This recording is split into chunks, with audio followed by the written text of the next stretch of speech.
Hello, welcome to Foreign Policy Focus. This is episode 179, and I'm the show's host, Kyle. Today I welcome Will Porter back to the show. How are you doing, Will? I'm good, Kyle. I'm always glad to come back on. How are you?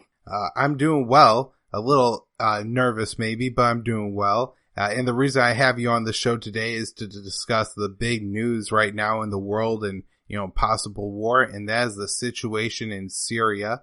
A recent chemical weapons attack in Douma has created a situation where Donald Trump is blindly pointing the finger at Bashar al-Assad and threatening to carry out airstrikes that really could threaten instability leading to war between the United States and Russia. And so I brought on Will Porter to talk about this with us because it's a really important subject that needs to be addressed. And Will has just a great bank of knowledge on the Syrian Civil War. And I know right now Will's working on a project dealing with U.S.-Russian relations, and so he's really good on that stuff as well. If you want to read any of Will's work, you can find it at, he has a huge archive at the dailysheeple.com, antiwar.com, Consortium News. If you follow Will on Twitter, Will, what's your Twitter handle? WKP ANCAP, A-N-C-A-P. On his Twitter handle, he has, as his pinned tweet I saw today, a complete archive of all of his work. And it could also be found at libertarianinstitute.org,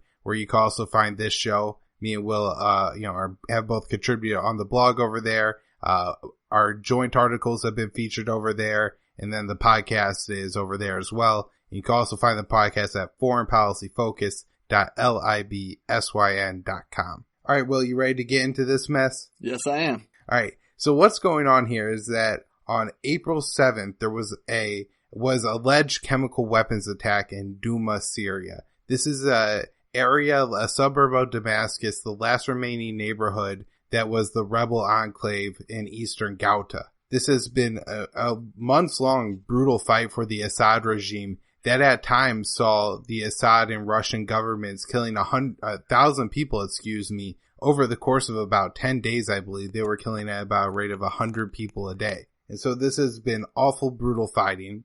But many of the rebel groups have surrendered, and there's also been a lot of shelling from the rebel groups into Assad held territory, killing civilians. So I don't want to, dismiss that fact, and I'm not trying to start out this show smearing Assad, but this is a very brutal and ugly situation going on there.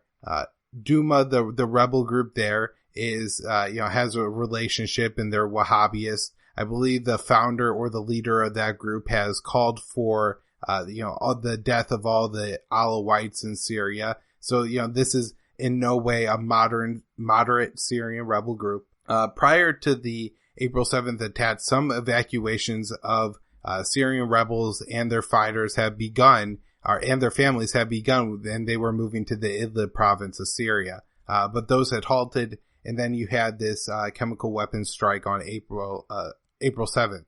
The strike was alleged to have occurred when an Assad helicopter pushed a tube carrying chemical weapons out of a helicopter and fell onto a building or a structure of some kind. And then there were people sheltering in the basement. And depending on reports, you see either dozens were killed and hundreds were wounded, 40 were killed and 50 were wounded, or you had the Syrian Observatory for Human Rights just saying 80 people suffocated to death in a basement. And so that, from my knowledge, Will, that's about all we know about the attack. Am I missing anything there? No, I think you pretty much covered what's common knowledge about this. And now, of course, lots of claims, lots of unsubstantiated arguments and claims are being made about the Russians and the Assad regime's culpability here. But as usual, as we've seen, it's sort of a pattern emerging.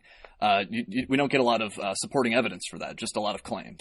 Right. And have you noticed anything about these attacks that would make, because I haven't really been able to identify if people are making the claim that this was a chlorine attack, but because I've heard several witness reports say that they smelled chlorine. But then at the same time, the Western media sources seem to just blindly be saying it was a sarin attack. So it's very hard to tell, maybe even what's going on here. Yeah, I think I have seen explicit mentions of sarin. Now, of course, there's all kinds of claims about chlorine attacks all the time in Syria. But yeah, I think this one they're saying was like an organophosphate like sarin instead of like a chlorine. Right. And then it's also confusing as they say that the attack was on a hospital, but these people died in a basement. And at least from the pictures of the scene where the attack was alleged to have happened, it doesn't appear to be a hospital. It looks like, some kind of bunker somewhere.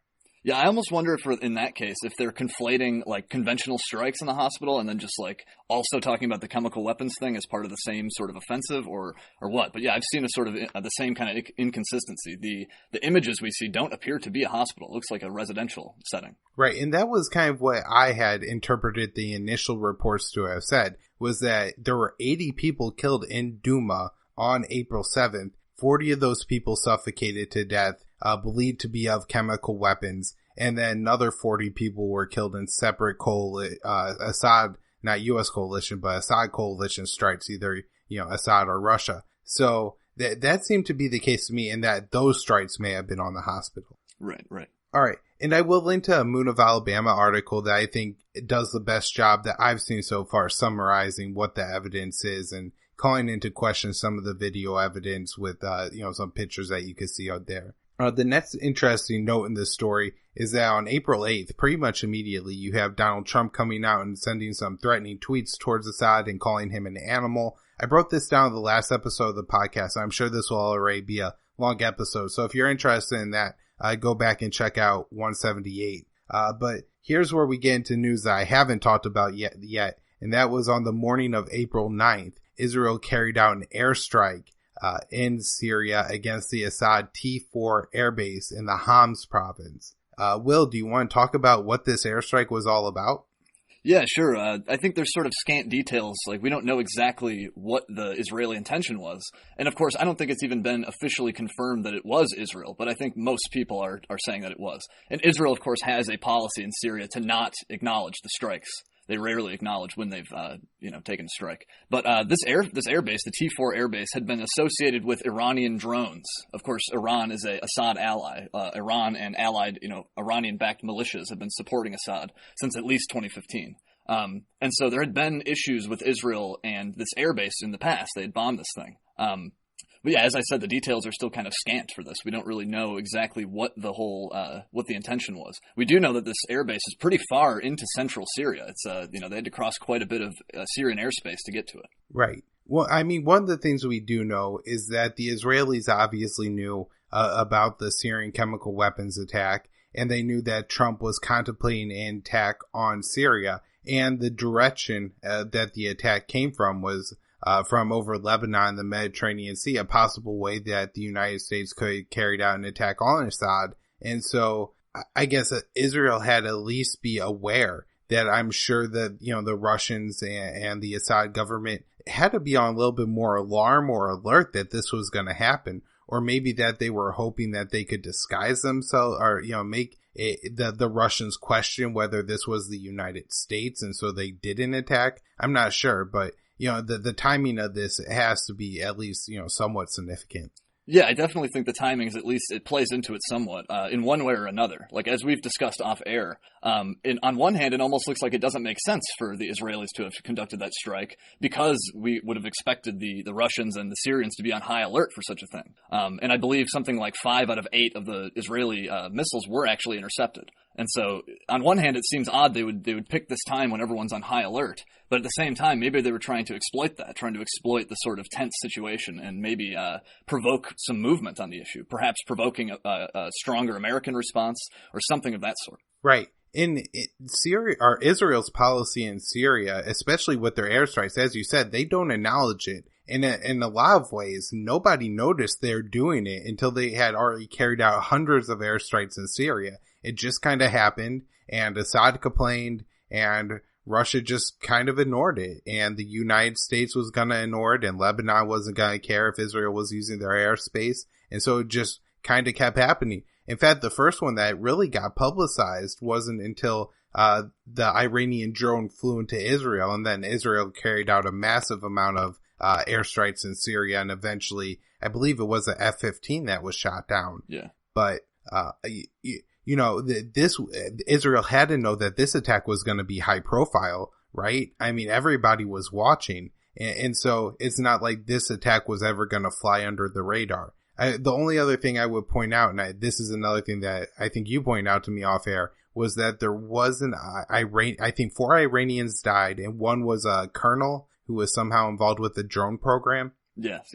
Yeah, and so, I mean, it may have been a targeted attack, but again, if you're carrying out assassination, it's almost equivalent to the Sergei Skripal poisoning, where you're taking out a fairly low-volume target in a very obnoxious and, high-profile way. It seems like kind of a ridiculous thing to do, counterintuitive to the strategy you think that these people would be pursuing. Yeah, I definitely look forward to more details if they will roll out on that. It's certainly fascinating. Yeah, it seems that this has been overshadowed by what's going on in the U.S. And so I think, at least for now, Will, we kind of both agree here that this likely wasn't a coordinated response by the United States and Israel against Assad. That this may have been Israel acting on its own, but this wasn't the United States' response, what Trump has been contemplating doing in Syria in response to the chemical weapons attack, right? Yeah, I think it would be a mistake to look at the Israeli strike as being sort of the American response. Now, I think the Israelis did inform the Americans of their intentions about this. They didn't tell the Russians. But no, I don't think we should look at it as being the American response. I think it's sort of perhaps a separate sort of issue. Right. It seemed to me, and I don't know why Israel would really care if Assad was using chemical weapons on those, rebels anyways. I mean, they may make us think about it, but I don't see that being Israel's main concern at all in Syria. So like you said, like we agree, it's kind of unrelated. But let's get into the content we actually planned for in today's show. And what me and Will are going to do is we're going to start off by playing some clips. And this is what Trump said. I believe he was at the White House in front of some reporters about the Syrian chemical weapons attack. And if you're ready, Will, I'll go ahead and play the first clip. Yep, go ahead. Thank you very much. I'd like to begin by condemning the heinous attack on innocent Syrians with banned chemical weapons. It was an atrocious attack. It was horrible. You don't see things like that, as bad as the news is around the world. You just don't see those images. Okay, Will. Trump says that we don't see this around the world, and if you listen to the adjectives he's using here, he seems to be quite horrified by this chemical weapons attack. Yeah, and something I just kind of find interesting about this is there's actually nobody really knows what's happened here. And so there's been no investigation. There's been no real definitive, understanding of what happened. And so Trump if he's just going off of these images, well, I think he should be a little more careful. It's been common throughout this conflict for, old or recycled images, perhaps sometimes from even different conflicts. I've seen pictures of Gaza that are presented as being the result of Bashar al-Assad's terrible, bombing campaign. And so I don't know. I can't say, for certain what images Trump saw or if those were recycled, but I still think you shouldn't just base, your entire response off of that. You should wait for an investigation. Yeah. And I mean, other things happen too. Like people produce propaganda, and at times not even for international I support jihad reasons, but because if you can make a YouTube channel that gets a lot of views and hits, then you can make some cash. And so I think some teenagers were doing this in Egypt not long ago. They were finding some war-torn places, and they would round up some of their younger friends and make them look dead and take some video and then post it online, and I'm sure get a bunch of hits. And so there's a lot of misinformation out there, and for Trump to base all of his conclusions just off of this video seems ridiculous. The other thing I'll say is that yes, people do see things like this going on around the world all the time.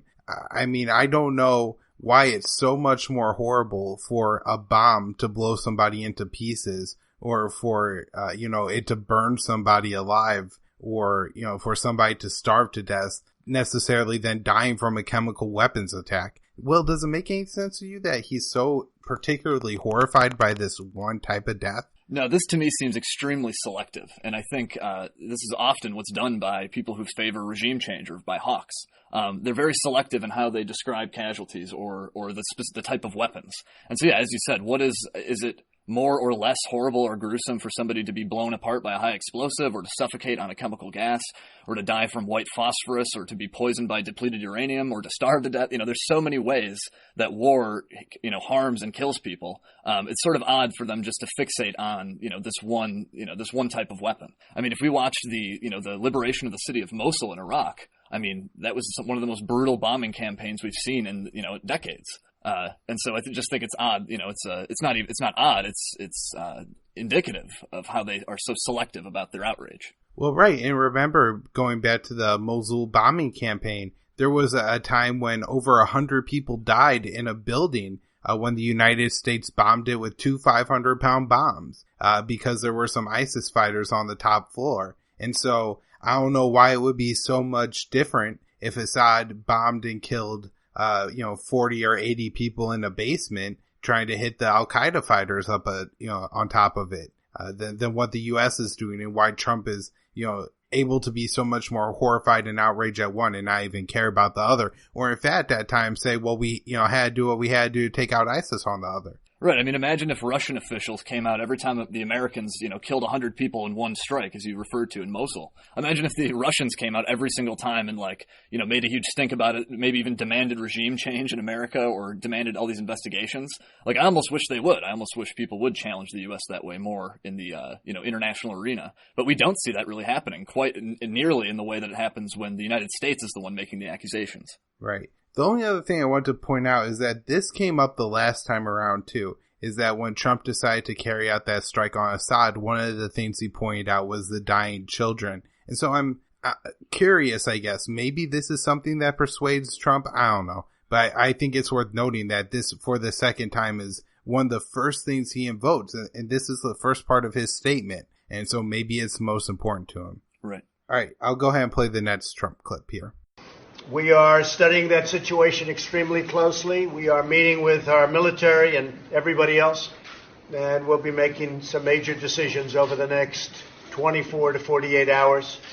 Okay, well, so this is one of the scarier things that I saw, and I think that this was in the relative morning hours of the 9th that Trump would have made this statement. And he said 24 to 48 hours, and I'm going to decide what to do. What do you think about Trump putting that time limit on himself? Well, it's kind of, as you said, worrying because any kind of investigation that would be done of this incident, Trump had mentioned they were studying it carefully and all this stuff, but any real thorough, objective kind of investigation would take longer than that period of time. And so if he's determining that he's going to act or going to make some major decision on this within 2 days, well, it's going to take longer than that to figure out what actually happened. So he's almost by necessity saying that we're going to act before we even know what's happened here. Right. And I think the other problem is that Trump is deciding what action to take, not deciding if he should maybe do nothing, right? This doesn't even seem to be in the realm of possibilities that we could just say, it's complicated. We really can't decide what the right thing to do here is.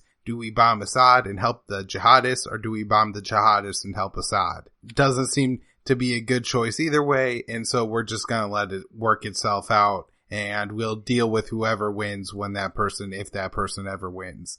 But nope, the statement is that you always got to do something, because if you do nothing, everything's your fault. But if you did something, well, at least you tried to do something. And in fact, they'll usually say, well, had my hands not been tied and I could have done more, then I could have fixed all the problems.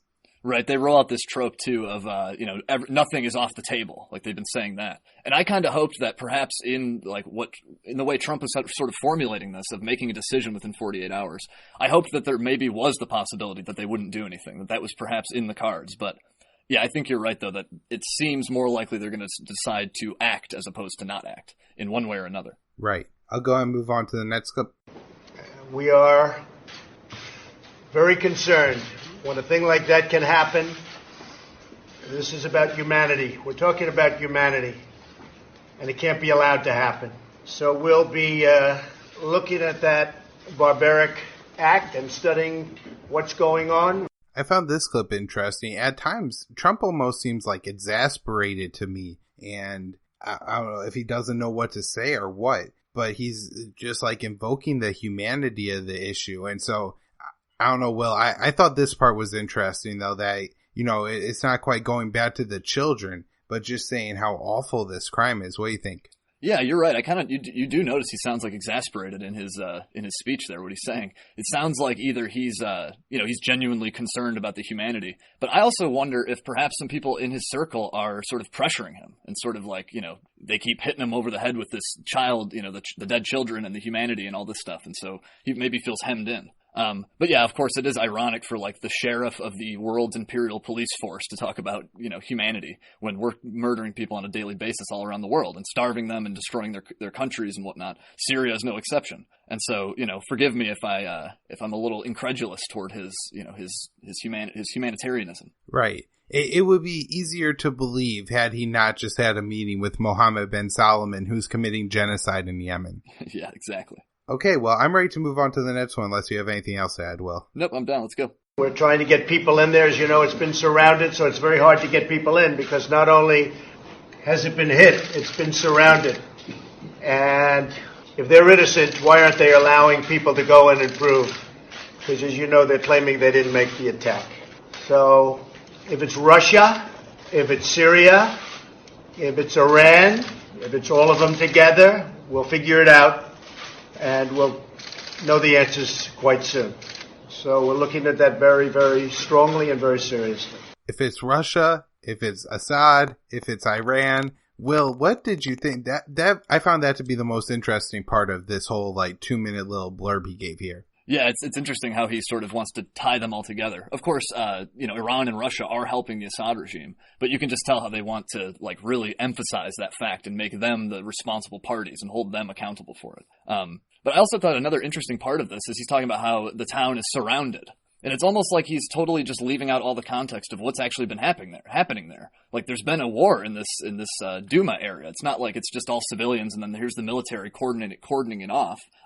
As you mentioned, the Jaish al-Islam is the group that's dominating this area, and there's been a lot of fighting. And so I don't even know if it's clear if they would have been able to get in there while Jaish al-Islam still dominated the area, as if it was just like this open, free area, and then the mean old Russians now closed it down. Right. Well, that was part of my observation of this too, was that it seemed to me that the way he phrased it wasn't necessarily that the area was already surrounded and under siege, and now Assad is just maintaining his siege, but that Assad used these chemical weapons and, like you said, quarantined off the area. And that, the only reason the area is surrounded is because Assad is intentionally trying to keep people out. Right, exactly. So, Trump uses this logic here that if Assad has nothing to hide, why doesn't he just allow everyone to come in and look at what's going on here, Will? Well, there have been prior investigations by the OPCW, for example, the Organization on the Prohibition of Chemical Weapons, and some of their findings have been sort of very slanted. The evidence passing through rebel hands and being tested in laboratories of countries who are not neutral in the conflict, like Turkey. And so perhaps that has something to do with it, that they're trying to make sure they want to figure out what's happening here before people can get in there and tamper with the evidence. That's speculation on my behalf. I don't know. Right. And even more obvious, there was a portion of that report that it wasn't in the actual report itself, but in maybe the notes or something, Will, where they acknowledged that a lot of the victims of the alleged chemical weapons attack in Khan Sheikhoun actually showed up to the hospital before the time the attack occurred. Yeah, exactly. This report points out, or maybe in the annex or the footnotes, points out that there was sort of strange discrepancies in the times that people are showing up at hospitals, some of them before the alleged Khan Sheikhoun incident even happened. And this report even raises the possibility of what it calls staging, but it just sort of then that's all. It drops the issue and just moves on. But I thought that was fascinating that, that's the kind of thing that you and I might talk about, but the actual, the official report of this organization made mention of it. Right. But from the position of Bashar al-Assad, I mean, if these are if that kind of gets buried in the footnotes and that's a very significant portion of the story. And so I would imagine that Assad has to feel that the inspectors are going to be pretty slanted against him if he allows them in. All right, I'm going to move on to the next clip. This is after Trump gives his kind of prepared statement that you just heard, and the media starts shouting some questions at him. I think he answers 3 or 4 in this next 30 seconds. He may. And if he does, it's going to be very tough. Very tough. Everybody's going to pay a price. He will. Everybody will. Mr. President, is U.S. military action off the table? Excuse me? U.S. military action, is it off the table as it relates Nothing's off the table. Nothing's off the table. Is there some doubt as to who was responsible for this matter? Well, they're saying they're not, but to me, there's not much of a doubt. But the generals will figure it out probably over the next 24 hours. Okay, well, Trump says to him there isn't a doubt. Does that seem like it could be right?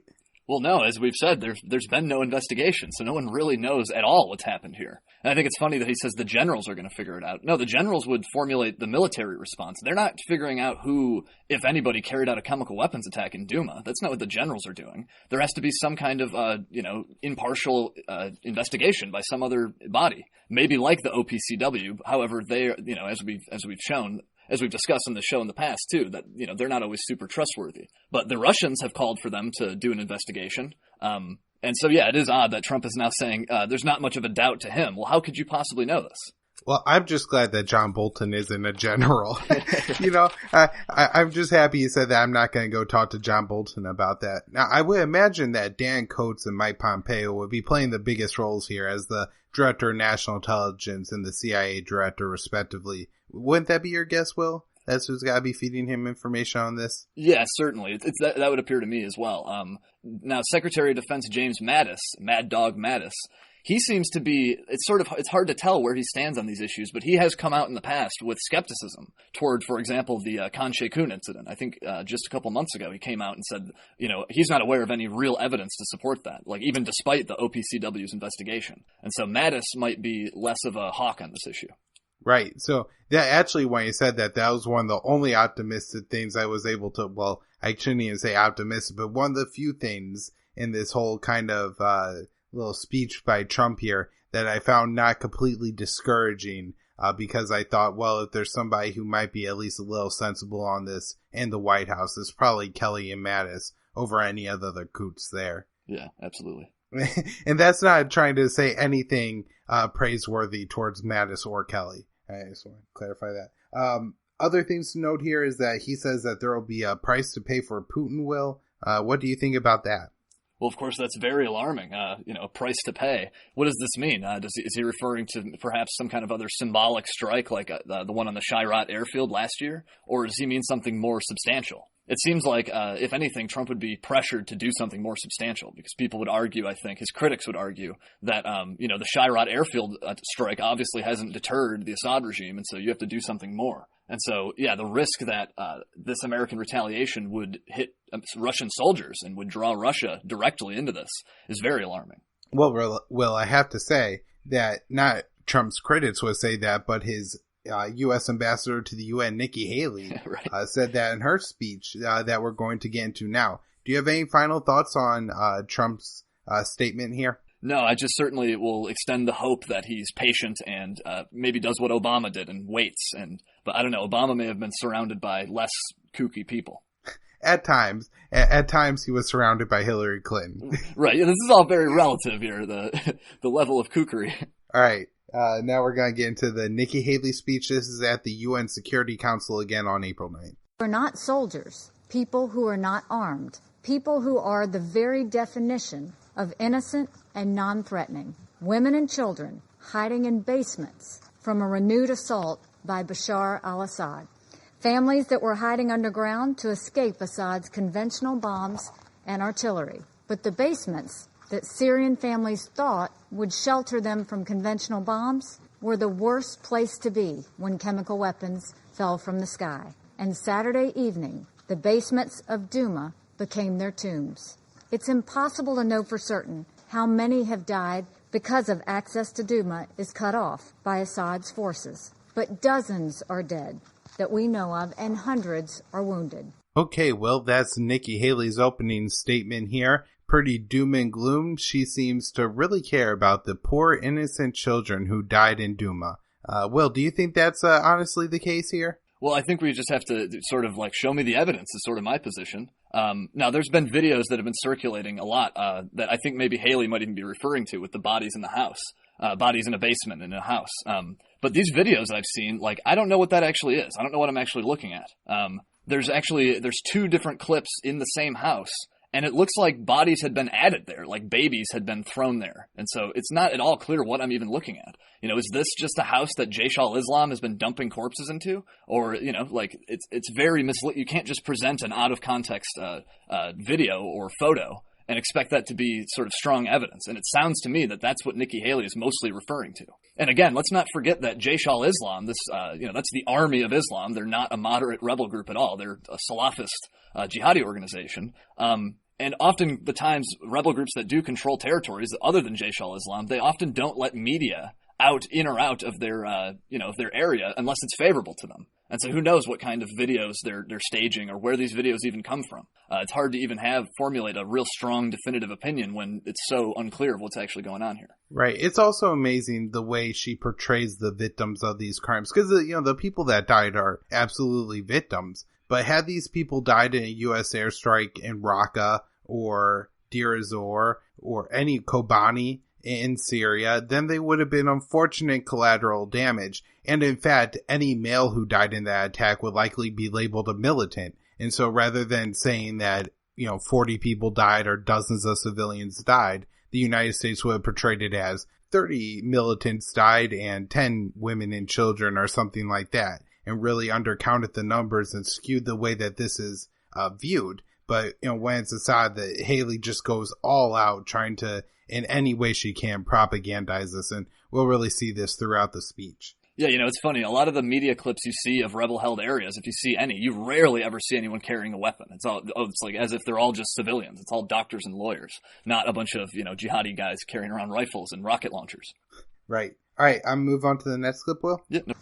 I could hold up pictures of survivors, children with burning eyes, choking for breath. I could hold up pictures of first responders, washing the chemicals off of the victims, putting respirators on the children. First responders walking through room after room of families lying motionless with babies still in the arms of their mothers and fathers. I could show pictures of a hospital attacked by the chemical weapons.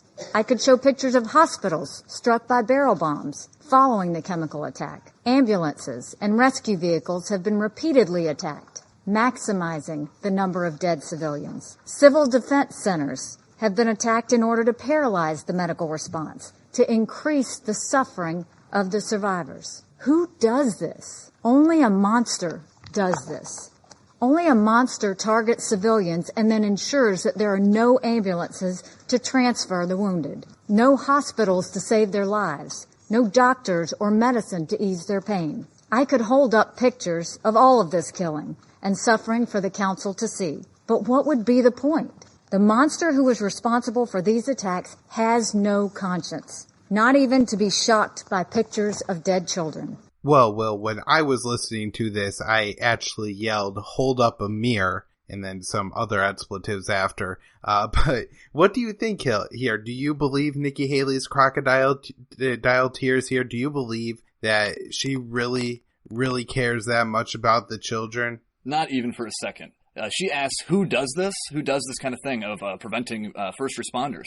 Well, the United States does this. We have a thing called double tap strikes, where the whole point of it is to bomb the target and then to wait for people nearby to offer aid, render assistance, and then to bomb again, to kill them. And so that's, of course, like, we do that. The United States does it, I should say. And to me, a lot of this just sounds like babies in incubators. The whole the propaganda line that got people to back the first Iraq war. Or it sounds, even if you want to go further back, Belgian babies on bayonets. That was another, I think that was a World War I propaganda talking point. But they always want to refer to babies and pull at your heartstrings.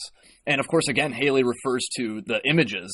And again, I would question, what are those images? Like, she said she could hold them up, but I guess opted not to. But even if she did, I would question, where are those images coming from? What is the source of that image? What's the year? When did it happen? Etc. Right. If the guy holding the camera is loyal to Osama bin Laden, that may make it a little difficult for Nikki Haley or something to hold up the picture. But again, going back to the double tap strike, as you talked about, other things the United States does. I mean, remember the bombing of the Doctors Without Borders, I believe, Kunduz Hospital in 2015 or 2016, when the United States bombed the hospital and then strafed the doctors and patients as they fled. And yet nobody was held accountable for that. In fact, the United States government lied several times about the reason they bombed the hospital, saying that there were militants inside, saying that it was a mistake, and several other excuses. And so this is something that the United States does.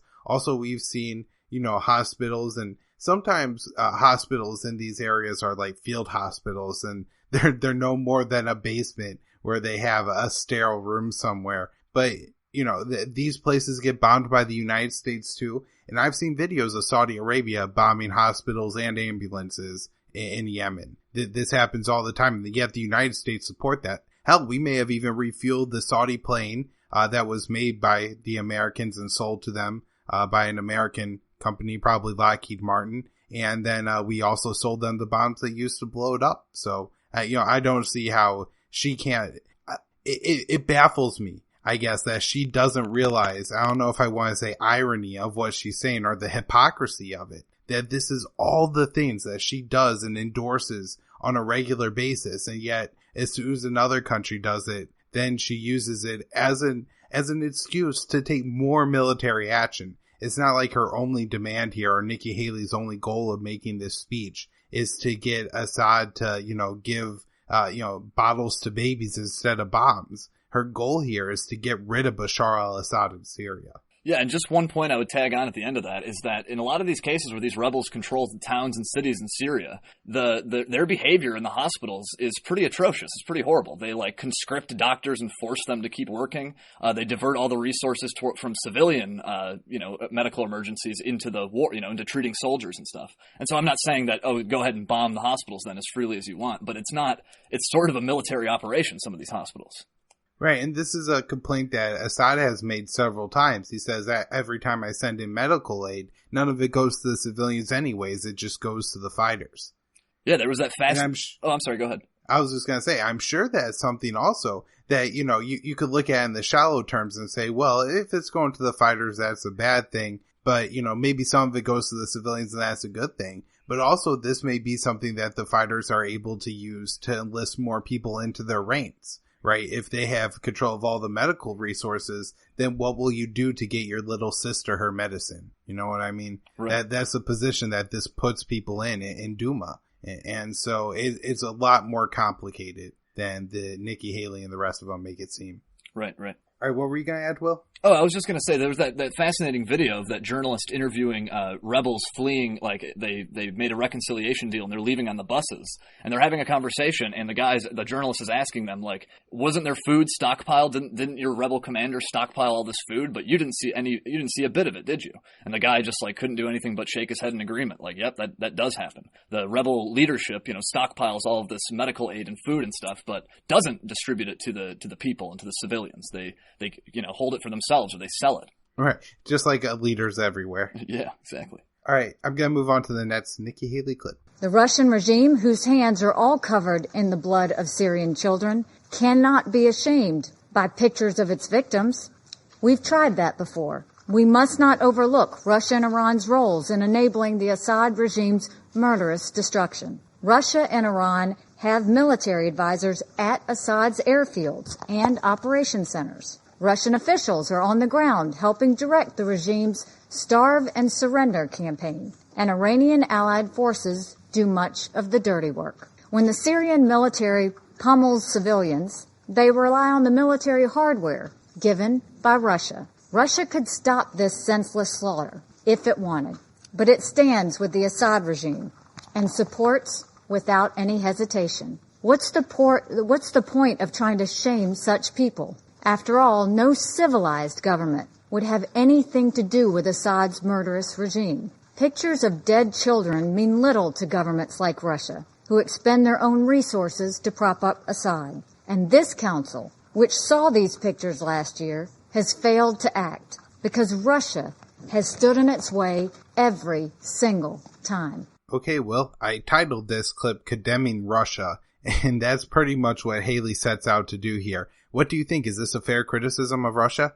Maybe to some degree in terms of, obstructing investigations into human rights abuses or whatever. Maybe there's some, sliver of truth to that. But of course, it's not very convincing coming from Nikki Haley, who's, part of the American establishment, the American government, which does these things worse than anybody. And of course, I saw this part of Nikki Haley's remarks as just an excuse to expand it into this great powers conflict, and of course that's another, plank of the Trump administration's sort of foreign policy outlook is to provoke and challenge great powers such as Russia. However, something that should be noted about the Syrian war in general is that the casualty figures, the death tolls, are pretty evenly split up between the Syrian Arab Army and their allied militias and the rebel opposition. And so the way that Haley is presenting this as just being the Syrian army just slaughtering civilians wantonly, well, that's not quite the case. Apparently, these quote-unquote civilians are also carrying weapons and rocket launchers and shooting back, if it's enough to kill hundreds of thousands of Syrian soldiers. And so that's obviously not that's not the correct way to characterize this whole thing. And finally, I would just say that dead children don't matter to any government whatsoever. I mean, as we've been discussing, the American government is responsible for killing children and babies all the time, and, none of them care. No state is really concerned about this kind of thing. Right. I was listening to an interview, Moderate Rebels podcast, and I'll link to this one in the show notes. It's on Yemen, so I'm not going to get into it too much. But in that, they put together that they estimate that close to 120,000 children died during 22 months of the Yemeni Civil War at the hands of Saudi Arabia. And so Nikki Haley makes this big speech on all the graves of these poor, civilian Syrian children that died. And at the same time, she's endorsing and, in fact, blaming Iran for the crimes of Saudi Arabia and Yemen. And she's covering up for them there. So obviously, none of these governments actually care about the children. Also, again, we just see the hypocrisy and double standard here. Look, the United States gave weapons to rebels that ended up in the hands of jihadists, and sometimes gave weapons or training directly to the jihadists. And then, as you said, the deaths are pretty evenly split. The jihadists went out, and you don't think Assad was the only one killing civilians and, indiscriminately shelling areas. There was a point in time in the Syrian Civil War where Assad was badly losing, and it was the civilians loyal to him that I'm sure were taking the beating from the jihadists. I mean, imagine if you're somebody who supports Assad, and then ISIS or Al-Qaeda rolls into town. Well, they're going to kill you, and if they're ISIS, they may do it in a pretty brutal way. And so how come, the United States takes no responsibility for the actions of its goons, yet Russia has 100% responsibility for whatever Assad does? The other thing I think worth pointing out here is that, if Assad and Russia were really out to slaughter these civilians and all they wanted to do is rack up the number of deaths possible, then it really doesn't make sense to me that they would use chemical weapons. I'm pretty sure that Assad could have killed just about every man, woman, and child in Douma had he stretched it out over a couple months and not used chemical weapons. As I mentioned before, there was 1,000 people killed in about a 10-day span in eastern Ghouta at one point. And so you could see that Assad's able to get away with a massive amount of death. He's just not able to do it through chemical weapons. And so if he's really this sadistic, soulless person that Nikki Haley portrays, then I also think she has to somehow reconcile why he seemingly carried out an act that is actually going to prevent him from carrying out more death. Do you kind of get that, Will? Yeah. I mean, I think you're definitely right about chemical weapons. Like, in this case, if he only used enough to kill 40 people, it doesn't seem 40 or 80, depending on which estimate you're looking at. It just doesn't seem like, if he wanted to really use chemical weapons, and his intention is just to slaughter everybody, well, why wouldn't he just really go all out and do it? And of course, and he could get, he can kill a hell of a lot more people with conventional munitions. But then, of course, the political timing, the political significance of the timing too is ridiculous. Just as, Donald Trump is asserting that he wants to leave Syria, here Assad decides to do something to force him to stay back in. And it seems like there's this pattern with this that keeps happening, where the American administration, signals that it might want less to do with Syria, and then Assad, does a chemical weapons attack to convince them to stay and do more. It just doesn't make a lot of sense there. I agree. The timing of this attack doesn't make sense for a lot of reasons. Unless you have anything else, well, I'm going to move on to the next clip. All right, let's go. For a year, we've allowed Russia to hold the lives of innocent Syrians hostage to its alliance with the Assad regime. This allowed Russia to also weaken the credibility of the United Nations. We are quick to condemn chemical weapons in the Security Council, but then Russia prevents any action, vetoing 5 resolutions on this issue alone, 11 vetoes altogether to save Assad, and our lives go on as usual. The Council created the Joint Investigative Mechanism. It found the Syrian regime responsible for the attack at Khan Sheikhoun a year ago. Russia killed the mechanism. We condemned it, and our lives went on as usual. We pushed for a ceasefire. The Council unanimously agreed, but it was immediately ignored by Russia and Assad. We condemned it, and our lives went on as usual. Okay, well, this is Nikki Haley complaining that the United States, I guess, was trying to do everything possible, but, those dastardly Russians undermined us at the UN, and that's the reason why justice isn't done and people are using chemical weapons. What do you think about that? Yeah, there's so much to address here.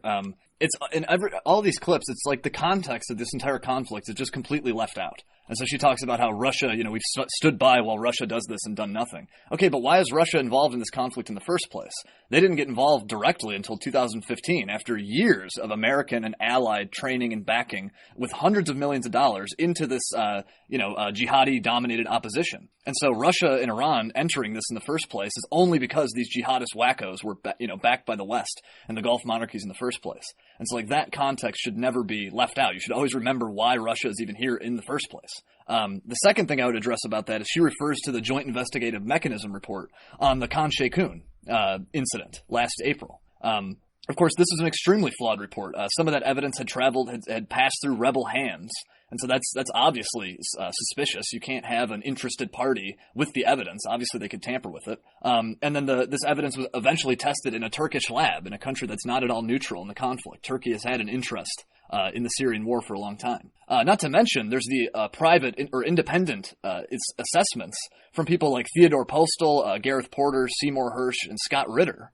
Questioning this official narrative. And so Nikki Haley is citing the Khan Sheikhoun thing as like a clear precedent of this chemical weapons, the use of chemical weapons. But it's, again, not at all clear that was ever definitively explained. Okay. All right. Then we'll move on to the next one. All right. And now, here we are, confronted with the consequences of giving Russia a pass in the name of unity. A unity that Russia has shown many times before they don't want. Okay, well, I think here I just want to point out that she kind of says that, if the United States were to decide to not attack here, it was because we want to have better relations with Russia. What do you think of that assessment? Well, I would hope that would be the case. I hope that is Trump's instinct, that he is hesitant because of his desire to get along better with the Russians. However, if we've discussed on your show, there's no unity between the United States and Russia. There's really no trend toward unity at all. The trend between America and Russia with our relations has been consistently plummeting downward to more and more hostile. Some have even described this as being worse than the Cold War. And so I don't know what Nikki Haley's referring to when she's saying, all this in the name of unity, turning a blind eye in the name of unity. Yeah, that's kind of why I got out of it too. Also, I think the United States just made the military assessment that while it may not be a good thing to attack Assad because, that would get us into a hot war with Russia, that's not necessarily because we want unity with Russia. We just decided that Syria isn't worth that price. Here we are in a world where chemical weapons use is becoming normalized. From an Indonesian airport to an English village to the homes and hospitals of Syria. Since the Assad regime used chemical weapons at Khan Sheikhoun 1 year ago, chemical weapons have been reportedly used dozens of times. Okay, well, Nikki Haley sets up this, and I've heard this a lot in the media, so I think it's a really important thing to debunk here, that using chemical weapons or not attacking Assad here is going to normalize the use of chemical weapons and just allow them to be used anywhere by anyone. What do you think of that? Yeah, I mean, I think she's putting the cart before the horse here a bit. Like, show us some evidence that this is actually what happened. Show us evidence that any of the prior, because she's citing this trend that is becoming more and more common to just use chemical weapons because there's no, there's no punishment. It's all with impunity. However, if all the prior cases you're giving to back up this idea of a trend are based on nothing or based on very flimsy evidence, then you don't get to make a trend out of that. And she says reportedly used. I would say by whom? Who reported? Was it the Syrian White Helmets? Was it the Aleppo Media Center? Was it some obviously partisan pro-opposition activist or media outlet?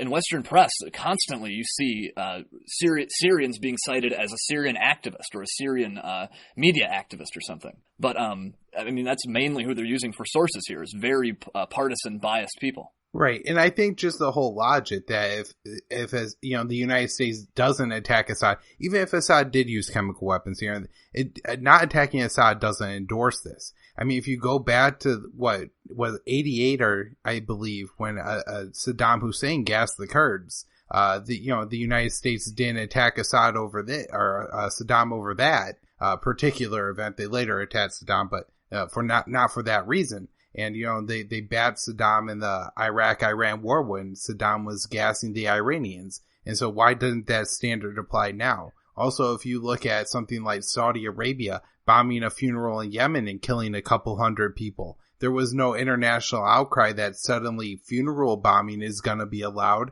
But you could cite several cases where the Taliban or ISIS in Afghanistan have now bombed funerals, yet nobody has a huge outcry that Saudi Arabia is setting the trend that it's okay to bomb funerals. Yeah, again, at work is this arbitrary distinction between, killing people with high explosives or killing them with chemical gases. And it's almost like there's an incentive for hawks to make this huge distinction because, that's way beyond the pale using chemical weapons. That's not what we do. We just destroy your house with a big 500-pound bomb, So it's almost like they want to set up that distinction. Right. And then the examples that she cites that chemical weapon use is becoming very prevalent is the dozens of reported uses. And this was debunked by General Mattis. This isn't Seymour Hersh or Gareth Porter. This is, Secretary of Defense James Mattis saying that there's no evidence that any of these chemical weapons attacks occurred. The Salisbury attack, she doesn't say the Sergei Skripal poisoning. She says the attack and kind of obscures it that it's in the UK. And that's because there's a lot of controversy behind this one as well. And then the other one she cites is the killing of Kim Jong-un's half-brother by VX gas. And, saying that there were no repercussions for that. However, this was as Trump was, kind of coming into office last year, a little over a year ago now. And because of that attack, there were no talks between the United States and North Korea back then. And so I think North Korea has suffered from that attack. And now looking at kind of the grand scheme of things and thinking back on it, you really have to wonder, what's going on there. Maybe more questions need to be raised in that. Because I think there have been a lot of questions as to who was actually responsible for it and just the overall narrative around it hasn't been very clear yet. Right, too. And also, I think I would make some sort of a distinction between using a chemical weapon as sort of like to assassinate one person as opposed to using it as like a weapon of war. I think there's got to be some sort of distinction to make there. I don't think you can just roll this all up together, Right. The only other thing I want to point out about this speech in general is that Haley makes it clear several times that Assad is dependent on Russia. And if Russia exited the war, then the war would be cleaned up pretty quickly. And I think we need to make it clear that that is not the case. At this point, I think it's questionable whether Assad would be able to win the war without Russia or not. Maybe they wouldn't, but maybe they would. Assad controls enough of it. The rebels have given up a lot of their big weapons and are pretty much limited to the Idlib province and a few other areas of Syria. They're certainly not as expansive and as powerful as they were back in 2014 or so. And and then if Assad were to start to lose the war again and eventually be overthrown, that's not the end of the war either. Then you have ISIS and Al-Qaeda and the Syrian Kurds vying for power in Syria. And that's an even bigger calamity and mess than having Assad win the whole thing. And so I think it's just very important to be clear that, this narrative that Assad is the only thing keeping, peace, sunshine, and democracy from reigning through in Syria is a just gigantic outright distortion. Yeah, this is where dropping all the context becomes so dangerous. Because what is Russia helping Assad to do right now? Are they conquering new territory, or no? What they're doing is taking back areas and towns that have been conquered violently by people carrying rifles. Like any government in any country would do if that happened anywhere else. If armed insurgents took over Chicago tomorrow, the U.S. would not. They would take the gloves off and. So I don't know. I think it's just you leave all the context out and say, if Russia just stopped supporting Assad, the war would be over. Well, what does that even mean? You mean the opposition would win and there'd be, like you're saying, Al-Qaeda in charge in Syria? That would not be the end of conflict and of controversy there. Right. So, Will, we've had, the show's going on about an hour now, and we've talked a lot about some kooky things that both Trump and Nikki Haley believe about the Syrian Civil War, how their context is all wrong. But now let's get into a voice of reason on the Syrian Civil War, and this is going to come from a very surprising source. Fox News show host Tucker Carlson seems to be the lone voice of reason in the mainstream on this issue. All right, so I'm going to go ahead and play the first clip. I believe this was from his monologue on April 9th. Trump has to take action in Syria. Everyone nods sagely. That ought to make you nervous. Universal bipartisan agreement on anything is usually the first sign that something deeply unwise is about to happen, if only because there is nobody left to ask skeptical questions. And we should be skeptical of this, starting with the poison gas attack itself. All the geniuses tell us that Assad killed those children. But do they really know that? Of course they don't really know that. They're making it up. They have no real idea what happened. Actually, both sides in the Syrian Civil War possess chemical weapons. How would it benefit Assad using chlorine gas last weekend? Well, it wouldn't. Assad's forces have been winning the war in Syria. The administration just announced its plans to pull American troops out of Syria, having vanquished ISIS. That's good news for Assad. And about the only thing he could do to reverse it and to hurt himself would be to use poison gas against children. Well, he did it anyway, they tell us. He's that evil. Please. Okay, well, I thought Tucker Carlson's most important insight here was that why would Assad even do this? So, Will, by your analysis, does that hold up? Did Assad have a real motive to do this here? Yeah, I definitely think he's right to point out the timing. It just doesn't seem to make any sense. So on that regard, yeah, Assad, right on the heels of Trump saying, I want to get out of Syria, Assad going through with the chemical attack makes no sense. And yeah, I think it's just Tucker's monologue here is great. He's advocating, he's urging that we just we be skeptical and we demand evidence. And it's sort of surprising coming from Fox News, which is not typically the bastion of demanding evidence. But no, Tucker's show here was great. Right. And Will, you're, a journalist and do some writing. And so shouldn't that be like the first question, like, in the beginning of the show when we played all the reporters asking questions like, is Putin responsible and all this? Shouldn't somebody have been asking Donald Trump, Mr. President, there seems to be a little bit of a problem here in that it doesn't seem like this would benefit Assad to carry out this attack. Yeah, I mean, absolutely. That's one of the first things you have to figure out is like the who and the what. And you can't just paper over those things and put a pin in them and we'll come back to that later. Like, no, you can't proceed with investigating the story until you know the who and the what. And so, yeah, there's definitely just like it's a foregone conclusion, it seems, that, this is exactly what happened. And when you have a shortage of evidence, like you sort of can start thinking about like, well, what's logical? Like where does the logic take us if we don't have like definitive evidence one way or another? And in this case, the logic takes us away from the conclusion that Assad would have carried out this attack simply because of the timing. All right, we're going to move on to the next clip. All right. Keep in mind, this is the same story they told us last April. Do you remember that? It was almost exactly a year ago. The new administration announced it was no longer seeking to depose Assad from power. Regime change was no longer our policy. So the usual war chorus in Washington started yelping, went berserk, and days later, Assad supposedly used sarin gas against civilians in Syria. There was video. We bombed a Syrian airbase in response to that.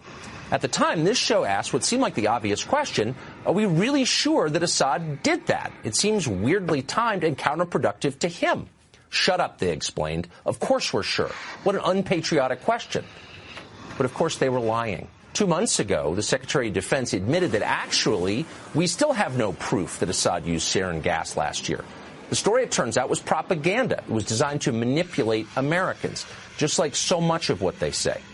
We've seen this movie before, and we know how it ends. I was really impressed with this portion of the monologue, Will, just because Tucker he called them liars. He said that this was propaganda. I mean, do you agree that, at least in a way, that this is propaganda? Yeah, I mean, when you have officials coming out and insisting they know for a fact what happened before any kind of investigation can be done, that's obviously some kind of spin or propaganda. And we had John Kerry saying things during the Obama administration, during the Syrian conflict about we know who did this, we know. In one speech, he said we know like 30 times or something, but they didn't know. They had no clue. And so, yeah, that's interesting too that Obama is sort of like, again, with the timing, Obama, he gave his red line speech in 2012, and literally exactly a year later, there was this alleged chemical incident in Ghouta. The same area, in fact, is what's being alleged today. And so, yeah, it's always like 1 year to the day that it seems like that, these incidents happen. And I'll just add to that, Will, that, they make a big deal out of the chemical weapons. And I think that in part is propaganda as well. I understand why chemical weapons are a big deal. And that's because, like, the first chemical weapons attack that happened in 2003 in eastern Ghouta, where I believe 1,000 people died in that attack. Is pretty conclusively proved to be a rebel false flag. But, thousands of people die in these chemical weapons attacks. Sarin suffocates people to death. It's odorless. It doesn't have any color to it. And so that's why it's so deadly and vicious, and that's why people oppose it. But, and not to dismiss the deaths of these people, but 40 or 80 people die in Syria all the time. That isn't that surprising. It definitely seems to me to be propaganda that they're, pretending like this is an out of the ordinary crime in Syria, when in honesty, and unfortunately, it's just not. Yeah, as we've referred to it, the casualty on both sides, the total number of casualties is approaching 500,000. And so we're talking about a massive number of people dead. And so to make this huge stink about this 40 people is still a lot, but it's not a mass casualty incident. Right. And I'm going to get on to the next clip. All right. But just for the sake of argument, let's assume they're not lying this time. Let's assume Assad did just use chlorine gas against kids. He's perfectly capable of that, by the way, not defending his moral character. Let's say he did do it. Would that be worth starting a new war over? Overthrowing Assad's regime in Syria would result in chaos. Many thousands would die. In fact, we might likely see the genocide of one of the last remaining Christian communities in the Middle East, and we ought to care about that.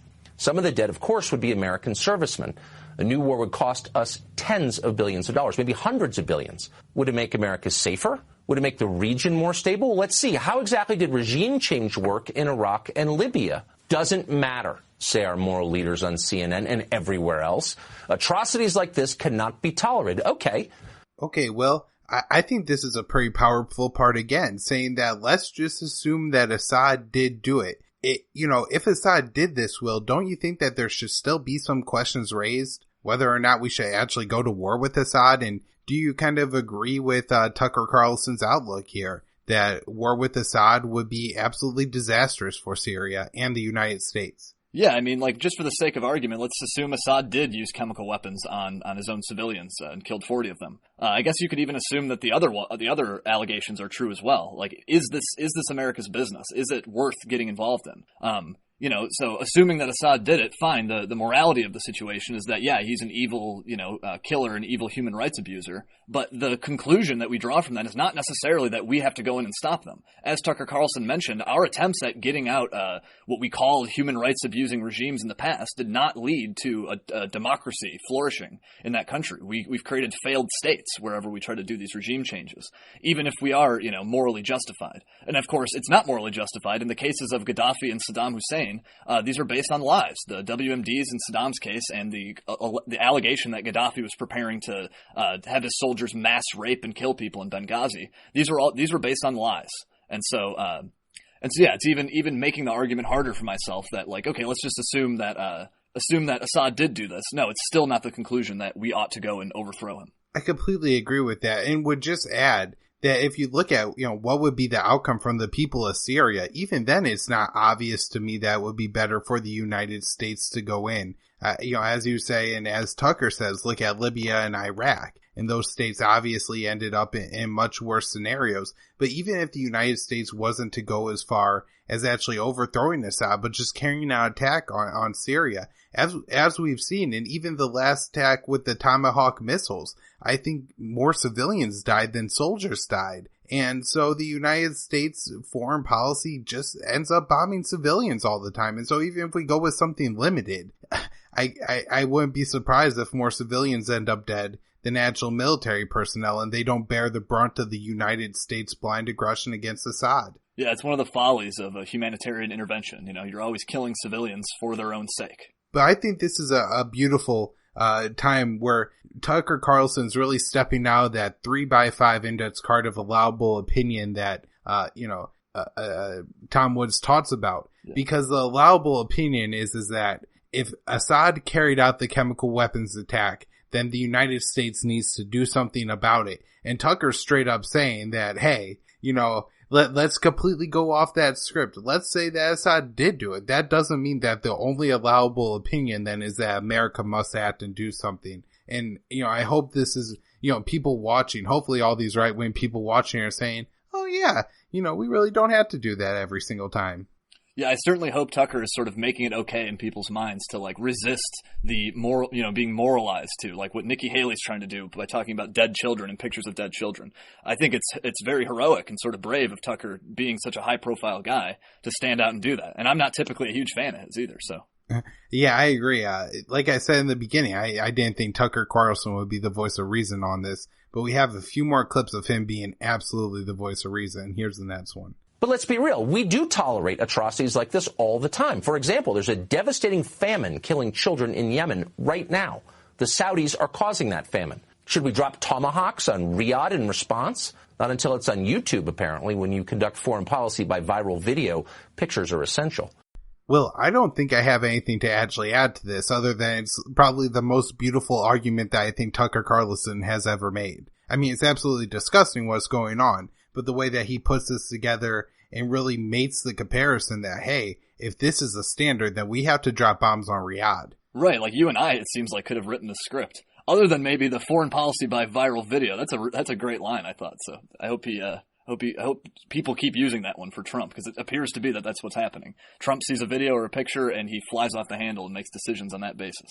But it's still pretty selective, right? I mean, if you look at the protests coming out of Gaza, and even that, I don't think what Israel is doing there is all that uncomparable to what, Assad possibly killing 40 people in Duma would be. Remember that they shot a man March press. The snipers laughed as they were killing the civilians there, as they were mowing them down and shooting them in the ankles. And that doesn't elicit any response from Trump. And yet these videos are everywhere. And so I like Tucker's point there, but it's really just who shows Trump sad pictures, not necessarily viral videos. Right. And in Tucker's case, it might be a little too much to hope that he would make that comparison to Israel there. I don't know if he's that good on these issues yet. Now, we can only hope. All right, let's move on to the next one. But in real life, Syria is a highly complicated place. With Assad gone, who would run it exactly? Do we have another strongman in place to install? Or is it our hope that a stable democracy will magically appear in the wake of this protracted civil war? And who exactly are these moderate rebels you're always hearing about, the ones that we're supporting with your tax dollars? Well, a lot of them turn out to be Islamist crazies. For example, the city where the chemical attack just occurred is mostly controlled by the Army of Islam. It's a radical group that has called for establishing an Islamic state under Sharia law in Syria. That group's founder called for exterminating all Shia Muslims and Alawites from the country. But we're supposed to wage a new war on this group's behalf. Why is that exactly?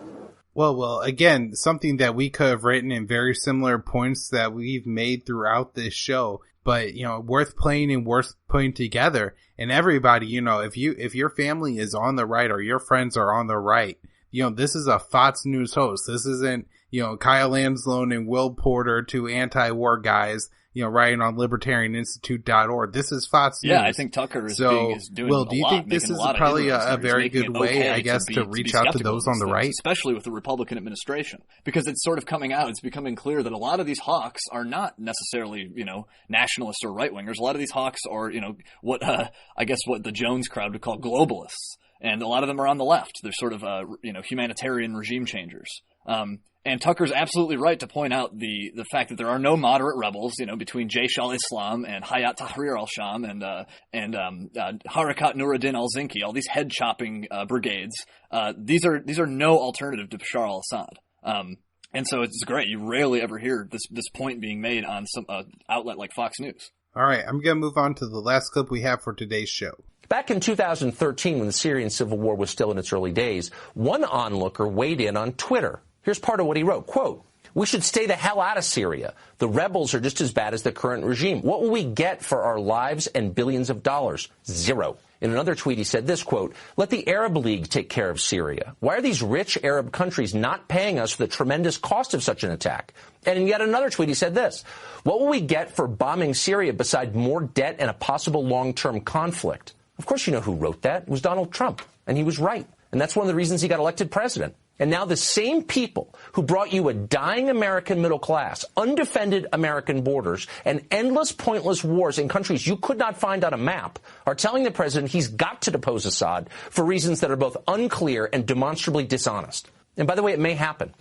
But before it does, Congress ought to consider a brand new constitutional amendment. Let's call it the Lindsey Graham Amendment. And here's what it would say. Congress shall topple no government until it finishes rebuilding the last government it toppled. And furthermore, talk show generals shall be required to personally visit the battlefield of every war they advocate for. End of amendment. That would have an immediate and positive effect. Let's hope it passes. Well, other than the amendment being extremely unlikely, I love the rest of that, Will.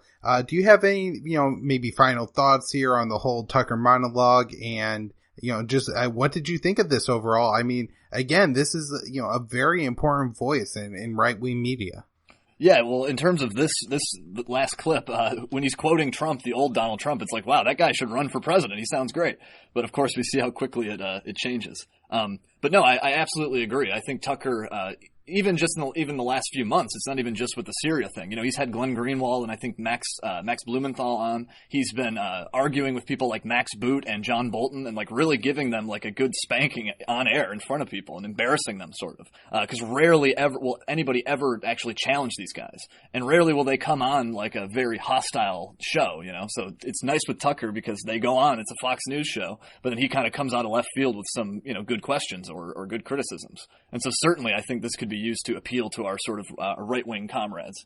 Right. Normally when you have John Bolton go on a Fox News show, I guess the hosts are tranced by the mustache and just kind of nod their heads as John Bolton explains how Russia, Al-Qaeda, Syria, and Iran are all allied in a grand conspiracy and are utilizing Kim Jong-un to help take down the Americans, or whatever ridiculous, absolutely absurd war point the guy is trying to make at all times.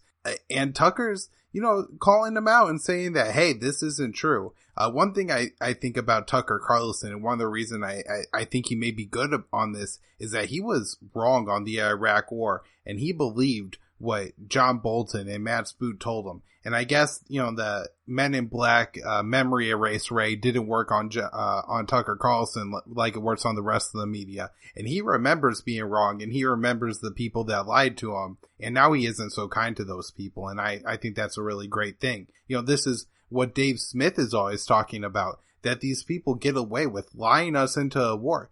John Bolton, Dick Cheney, and all these guys lie us into the Iraq war. George Bush authorized the Iraq war. And now people pretend like George Bush is somebody that we should listen to on policy. And it should be, what are you, insane? This guy is a war criminal. He authorized torture. And yet none of that is ever brought into question. And, this is one of the few times that I've actually seen this happen, especially by somebody questioning somebody on their own side of the, political spectrum. Yeah, I think that's like Scott Horton often talks about this. I think it's a very viable tactic to sort of attack the right from the right and the left from the left. Like attacking a right-winger for not being enough of a humanitarian typically doesn't work. But if you attack him for, right-wing reasons, I think it's often more effective. All right. Right on, Will. Do you have anything that you would like to, finish up with here? I mean, I don't want to put you on the spot and say, make a prediction. What does the United States do here? But do you have any ideas or any speculation maybe on what happens in the coming days? Well, something that I had been reading is that, and I'm not sure if this has been confirmed yet, but American warships are apparently mobilizing, across the world, and it's going to take them a couple weeks to get into the Mediterranean in the area where they'd be useful in the Syrian theater. And so it could be the case that we might see some delay before any real action, gets underway. Trump had said 48 hours, but perhaps that's just going to be the amount of time it takes to make the decision. Maybe they won't carry out that decision until a little later. And so definitely keep your eyes on Syria in the coming days. But if nothing happens within the 48-hour period, I wouldn't count on that, meaning that nothing is going to happen. Things could still certainly be in the wings. Right. My general prediction would be that something will happen at some time, and it may be, from Trump trying to do something diplomacy type of thing. Maybe I'm assuming that all the sanctions that could possibly in place are already in place. Maybe sanctions against Russia for it, but that doesn't seem like it would be enough. And so I guess you had to imagine at least some kind of limited strike up to, possibly an outright conflict with Russia where the United States has a base in Syria where there's either Russians stationed or a significant number of Iranians or Russian air power. And so, there's a lot of concern here. Like you said, it does seem like there's a lot of pieces right now moving. You have U.S. ships moving to the Mediterranean. You have reports of a lot of Russian airplanes in the skies over Syria. There's some reports that this is going on in order to, deter the Americans from being able to engage in a strike, because I guess the idea would be is that the first thing the Americans wouldn't do would be to shoot down and start getting into dogfights with the Russian fighter jets. You have reports of things going on in the Black Sea. Apparently, the European Airspace Agency released a report telling planes and airline companies to avoid the, Eastern Mediterranean region. So you have a lot of scary reports going on out there. But at the same time, we're talking about Donald Trump, who, as Tucker Carlson pointed out just a couple of years ago, was saying that we shouldn't be in Syria at all. And so, maybe something will clunk him on the head the right way, and suddenly he'll be 2013 Donald Trump and be marching the troops home by the end of the week. Yeah, we can certainly hope so. All right, well, I'll let you plug whatever you want to plug, or wrap up with whatever you want to wrap up with. Yeah, sure. As you mentioned earlier in the episode, you can find my writing at the Daily Sheeple. I have a pinned tweet on my Twitter. You can find me there at WKP_ANCAP, ANCAP, and there you'll be able to find my Daily Sheeple archive. You can check the featured articles in the blog of the Libertarian Institute and the viewpoint section of antiwar.com. And if you really like what I do, you can visit patreon.com/WKPjournalist and help me out, contribute to my work. Otherwise, yeah, I think that's everything. Yeah, everybody, definitely check out Will's Patreon page. He's doing great work. Sometimes that works with me, and it's extra super great. Right, Will? And yes. Then don't forget to check out my stuff, foreignpolicyfocus.libsyn.com, libertarianinstitute.org. My daily news roundups are there. The show is there too. Immersionnews.com is my really cool, super awesome new website. Everybody should go there and get all the information. I'm on MeWe, Minds, YouTube, BitChute. Facebook is Libertarian Union. Twitter is at KYAAALE. And the Patreon page is /foreignpolicyfocus. Thanks, everyone. Thanks, Kyle.